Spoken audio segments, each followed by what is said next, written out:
Hello friends, next chapter which we are going to start with is laws of motion.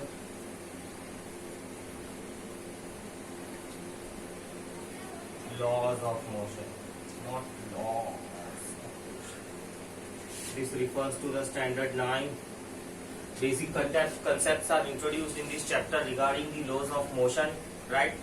Motion which we carry out in our everyday life. What are those motion? Motion means as we move from one place to other place, right? Vehicles, object thrown or lifted. So all such type of the motion, they undergo a specific laws of nature. So all those laws which are obeyed, right, when we carry out a motion, the laws which are obeyed when we carry out a motion, such laws we are going to study in this chapter. And so the name of the chapter is laws of motion. The first topic that we are going to see in this is forces in our life. What do you mean by a force in our life or forces in our life? So the most basic force which we come across in our life is push or pull.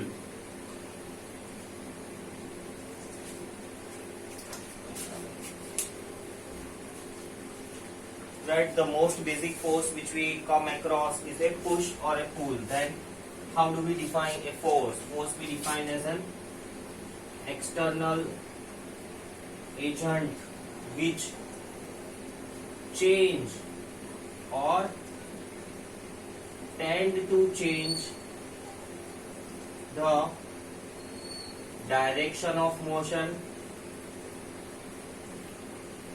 right? You can say dimension of body, right? Start motion or stop motion, right?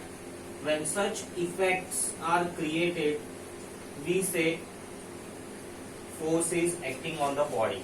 So let us see once again forces in our life. The most common type of the force which we see in our life is push or a pull. We push objects, right, or we pull objects. This is most commonly we do in our everyday life. Then the definition of a force, it is an external agent. Force, it is an external agent which changes or tend to change direction of the motion, right? Force will change the direction of the motion. Let's say a football, if you kick, it goes in a straight path. Now another footballer just kicks it, the direction of the ball gets changed. Another example is cricket ball, right? Cricket ball, as it is thrown, when the batsman stops the ball, the direction of the ball gets changed. So the force here, footballer applies the force, batsman applies the force. So they are external agent. This external agent, they change the direction of the motion. They can also change the dimension of a body. Let's say I punch. So when I punch, right, the person opposite, his dimension of the face will change. Similarly, if let's say body is a softer body, let's say this body, if I apply a force, right, then the dimension of this may change. Then it may also start a motion. Let's say this pen is at the rest. When I apply force, this pen comes into the motion, right? Engine of a car, it applies force, ultimately it results into the motion. Stops the motion. Again, when you apply the force, the motion stops. Let's say a ball, right? When the ball is coming in the air, cricketer, he holds the ball. So he applies the force to stop the motion of the ball. Car, when it is running, brakes are applied. So brakes, they apply the force to stop the motion, right? Bullock cart, when it is moving, right? The rider, he pulls the bullock backwards, as a result of which he applies the force, and so the bullock stops. Ball, when it is rolling on the ground, friction of the ground stops the motion. So these are the simple effects which the force produced, and that is what defines the force, right? If such type of the effect is produced by an external agent, then that external agent is called as a force. So these are the simple examples of the forces that I have given you in our everyday life, right? Okay, then next we have a effects of force. The same thing we are discussed in details. right? Effect of force. What are the effect of force? When you apply force, what happens? So first we can list them down. The first effect of the force. What is the first effect? It change dimension. As I said and I have explained here also, right? If I punch someone on the head or on his face, his dimensions of the face will change. So the first effect of the force, it will change the dimension. Second effect of the force, it can start motion, right? Third effect, here I have already written, it can stop the motion. And the fourth effect, it can change direction. It can change direction. So these are the various effects that can be produced by the force, right? It can change dimension, it can start the motion. I gave example that if the ball is lying stationary, if you kick, right, the motion starts. Stop the motion, a ball flying in the air, right? If you try to hold that ball with your hands, you apply the force and so the motion stops. Change the direction, right? A ball is moving, another footballer kicks it, then the direction of the ball changes. So these are the various effects of the force. Then forces again we classify into the two categories. This already we have seen in the lower classes. Next we have these types of force.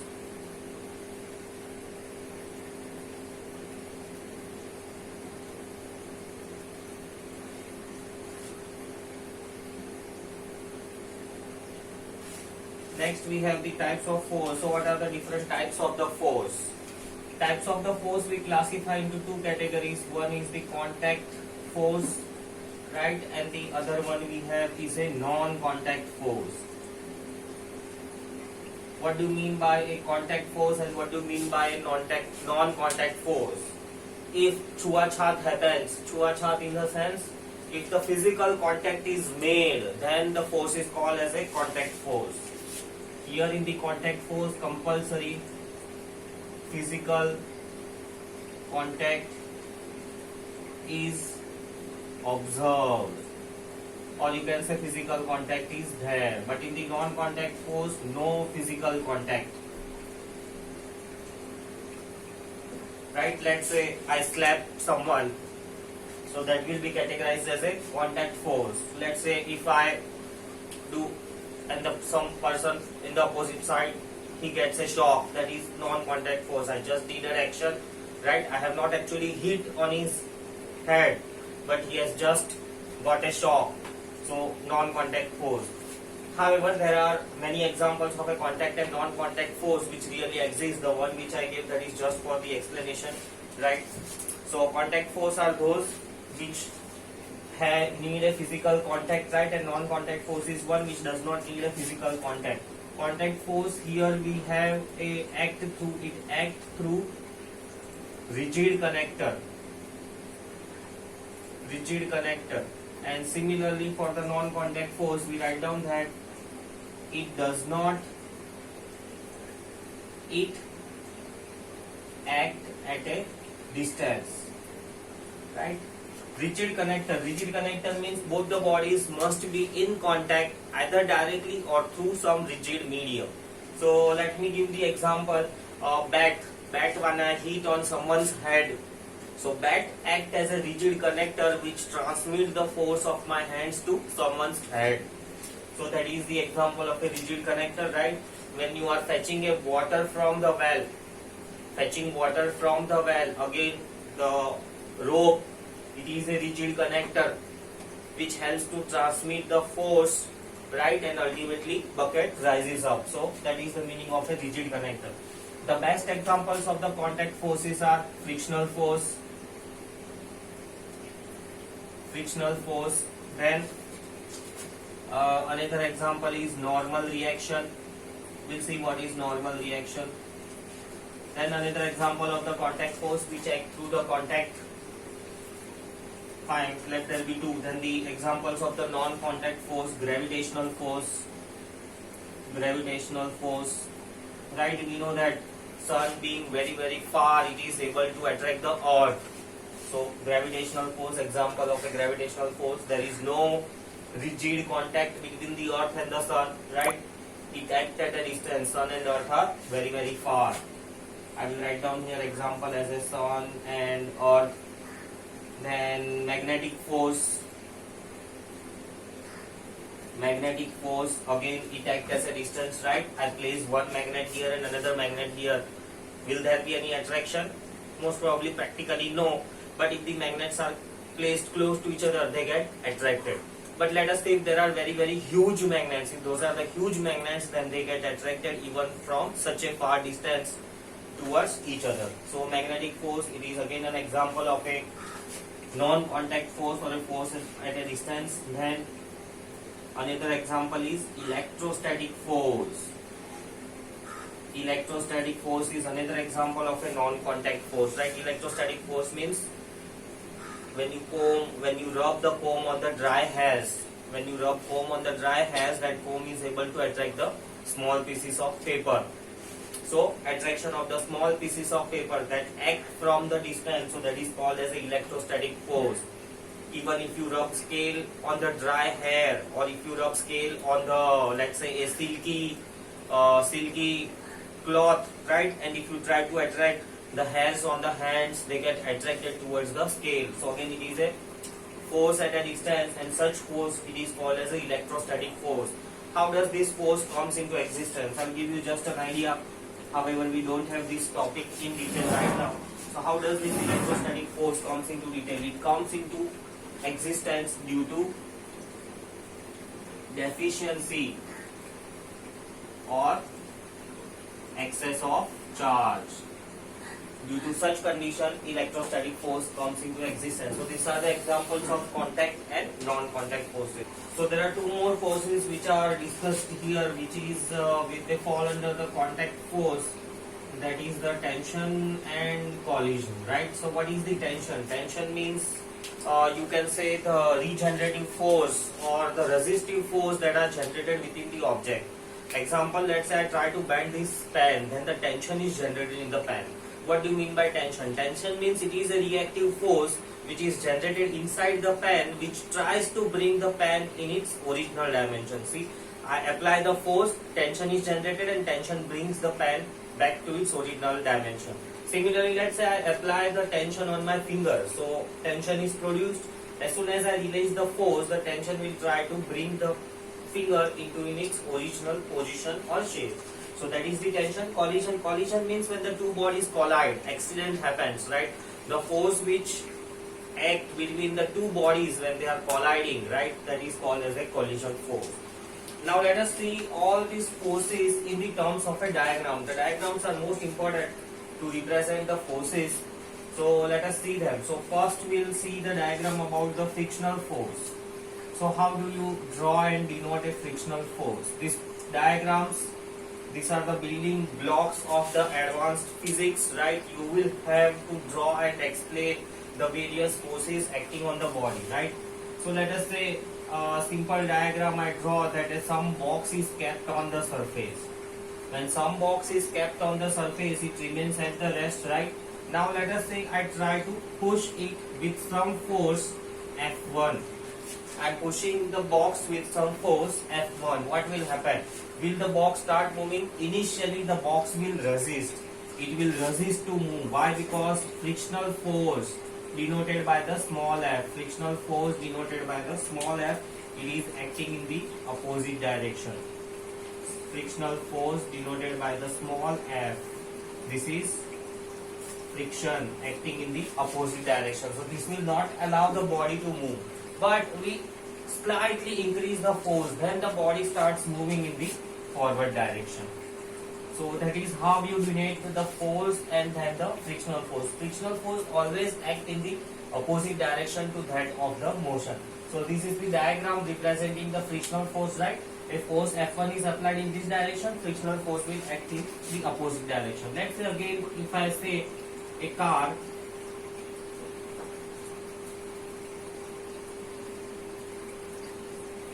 right? Let's say this is a car. So a person from here, he applies a force. So when he applies a force, what happens? The force is applied in the forward direction. The frictional force between the tire and the ground. Frictional force is a contact force, right? It acts between the two bodies in contact. So this frictional force, there will be, we can say there are 4 tires, so 4 frictional forces will act in the reverse direction, right? Or oval, or you can, in order to simple notation, you can also represent that only one frictional force acts. In my diagram I have shown 2 tires, right? So 2 frictional forces are acting in the opposite direction. Let me decorate my car. So this is how the frictional forces are denoted with the help of a diagram. Then next one, we have a normal reaction. Now this is most important. How do you denote a normal reaction? Normal reaction, what do you mean by this normal reaction? So let us say an object is lying on the surface. Some object is lying on the surface. What happens? Its weight acts in the downward direction. Its weight, which is given by mg, acts in the downward direction. What will happen due to this weight? Let's say I am standing on this floor. So my weight is acting in the downward direction. What happens to me? Because of my weight, do I get deep inside the surface? Will this box go deeper inside the surface because of the weight? No, it does not happen. If this surface is rigid enough, right, then what will happen? This box will experience exactly opposite force to the weight, and that force is called as a normal reaction, which is denoted by N, or sometimes also it is denoted by the R. You can use any of the notation. Different books use different notation, but they have a same meaning. Let us see once again what is a normal reaction. Any object when kept on the surface, especially on the rigid surface, right, weight acts in the downward direction. That is a rule, right? All the objects, their weight act in the downward direction. That is the property of the Earth's gravitational pull. So weight act in the downward direction, and in turn this surface gives normal reaction to the body in the upward direction. These two forces are always equal and opposite. Normal reaction is always equal to the weight, and this results in the stable position or stable equilibrium of the body. Simple. Let's say I am standing here. What happens? My weight is acting in the downward direction, and the surface on which I am standing is giving normal reaction in the upward direction. Both these forces, they are equal in magnitude and opposite in direction.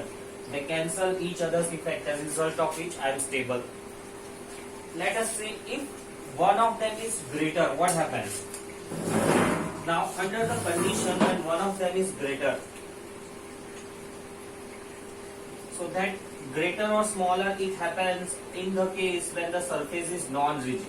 Let's say you are standing on a rope. Right? What happens in this case? When you are standing in a rope, your weight mg is in the downward direction. Rope also gives you the normal reaction in the upward direction. But in case of this non-rigid surface, maybe a rope, maybe you can say you are standing on a tarpaulin, maybe this is a plastic bag you are standing, right? Or maybe this is a very thin plywood on which you are standing, or maybe that jumping box that is available, small kids they jump, I don't know what exactly its name is, right? So any such surface which is non-rigid, I hope rigid is clear to you. Rigid means hard and non-rigid means soft, it can bend easily. So let's say if you are standing on such non-rigid surface, weight will act in the downward direction, normal reaction will act in the upward direction. The first situation that arises, the normal reaction mg and they are not equal to each other. Now the next condition which arises is that normal reaction will be greater than mg. This can also happen. Or normal reaction is lesser than mg. This can also happen. Or normal reaction is equal to mg. This also happens. So all the four situations may happen in the case of a non-rigid surface, right? It becomes difficult for you to balance. Now see, listen. In the case of the rope dancers, right? You might have seen rope dancers, those who walk on the rope, they cycle on the rope. They know very well physics. So for them, they develop this condition somehow by bending themselves, somehow by stabilizing themselves, depending upon the air that flow. Because of their practice, they can create this condition. But let's say for ourselves, if we are going to stand on the rope, what happens? Obviously, this condition arises, and this or this condition may arise.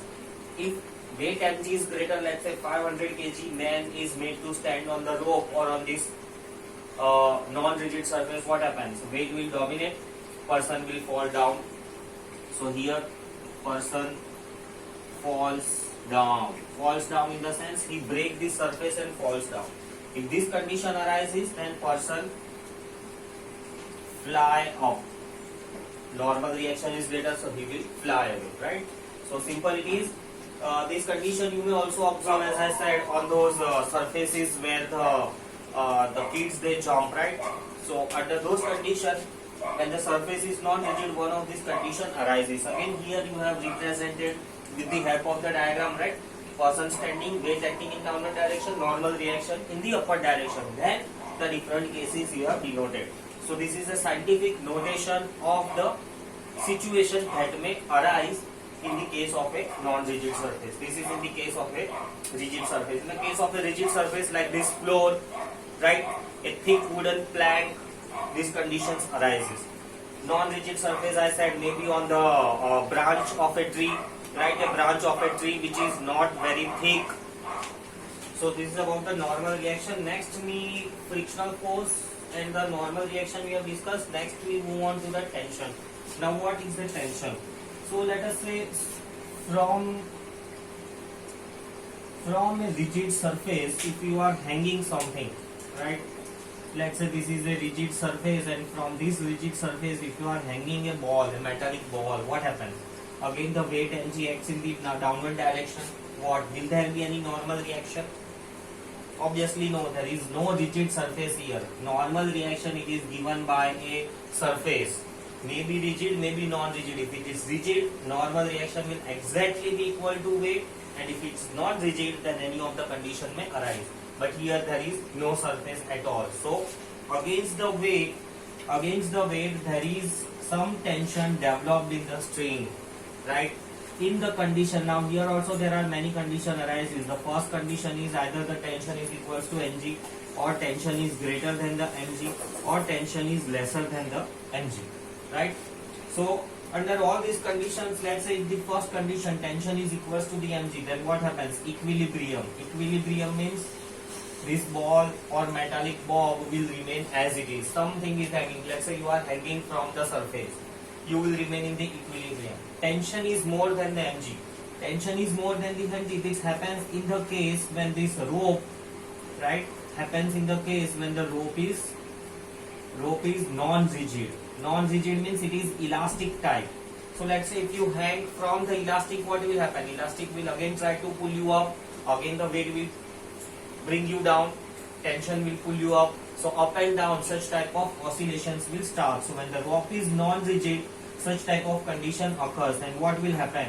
It will be an unequilibrium, or you can say non-equilibrium condition arises. Similarly, when the tension is lesser than the mg, when the tension is less than the mg, that means the rope is unable to hold the weight of this object. What will happen? The rope will break.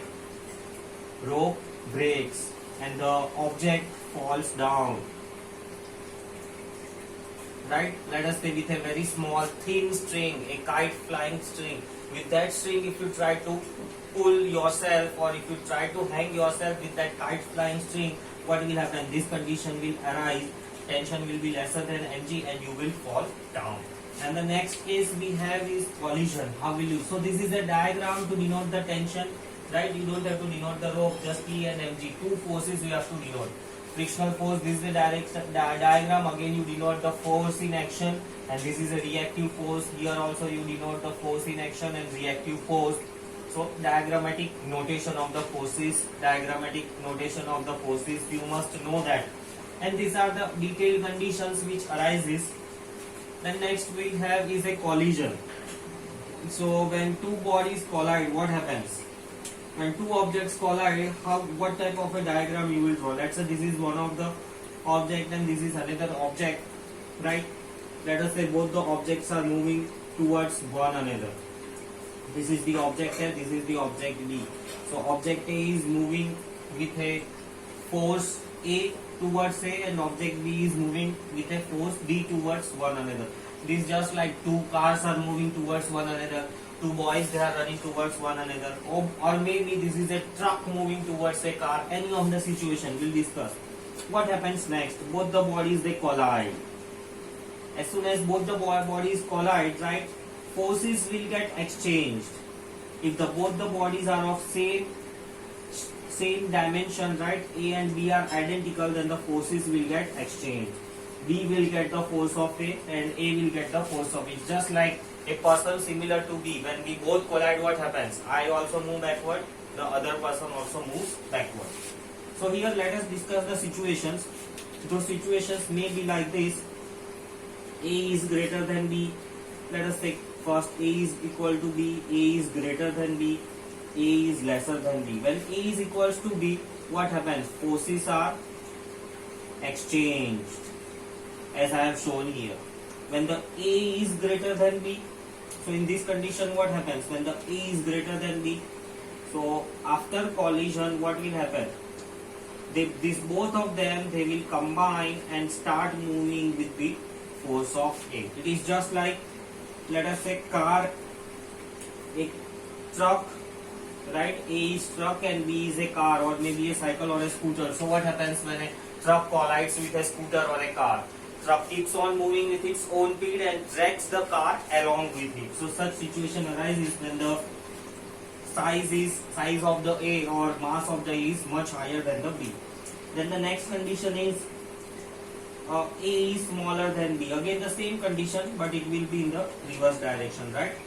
Let us say B is a car, so A and B. So let us say B is a train and A is car. So what happens?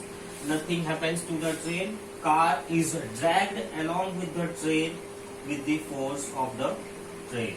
So that is what is the diagrammatic representation of the forces. If you have liked the lecture, please like, subscribe, share. Thank you.